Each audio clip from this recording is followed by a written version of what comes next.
Just keep advertising and advocating for people to take charge. One of the big things that Smash Club leadership, I pride myself when I was leadership on, was just taking initiative. It's something that Jacob's doing really well right now, is taking initiative. The more that people take initiative to keep these things alive, the easier it is going to be to run these type of events in for years.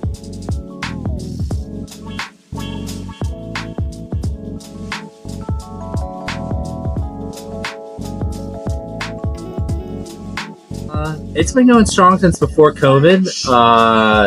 Obviously, when we came back from COVID, it dwindled down. But in terms of like the current new era, the new era has kind of been starting since 2022. But Smash Bros. Has been at WVU for a very long time.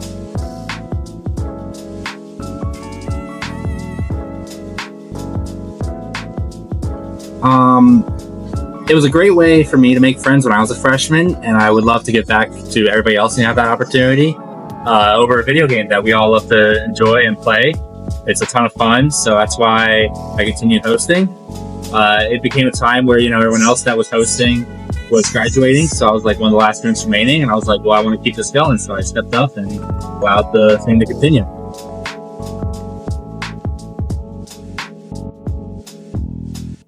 Just the ability to meet new people and be there to witness things for like the first time, right? We've had events range from 16 people down here in the side pocket to 160 in the Towers Blue and Gold room. So it's the idea of just having new people come in and out, as well as having everyone experience these different types of atmospheres where everyone can make their friends here. So then top players travel in for our big events, and then they get to fight them for the first time. It's just all in all, just a wonderful experience to see everybody like enjoying.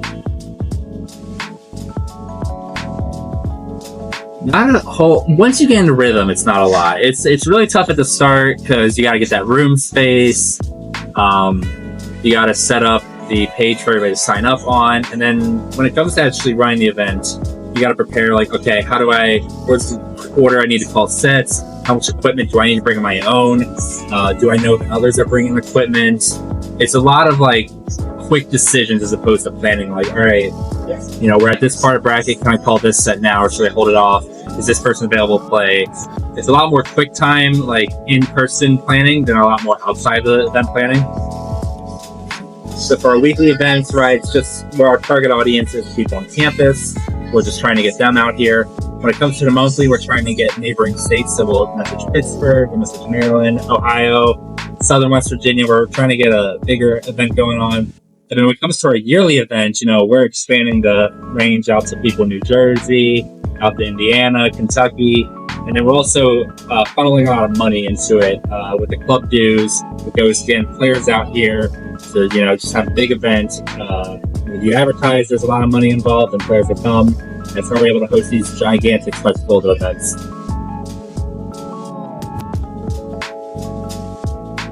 It's just all about communication. I also am a believer in just equal returns. So when someone comes out to my event, right, I make sure to go back to their event. Or I may go to their event first and say, hey, I came here, you should come here. So that's how we get a lot of these out-of-region players. That's how we have such a great relationship with Pittsburgh. We constantly are going to their events so they come back to us. It's how I'm friends with so many people in Ohio. I've been constantly traveling to Ohio for the last 3 years to compete there. And then big players, we add a pop bonus to club dues. And because big players, they don't really have a job. This is their job, is to play video games. They're like, okay, here's a possible payday. I can go out to there. It's only a so-and-so hour drive. That's going to be worth it for me in the long run.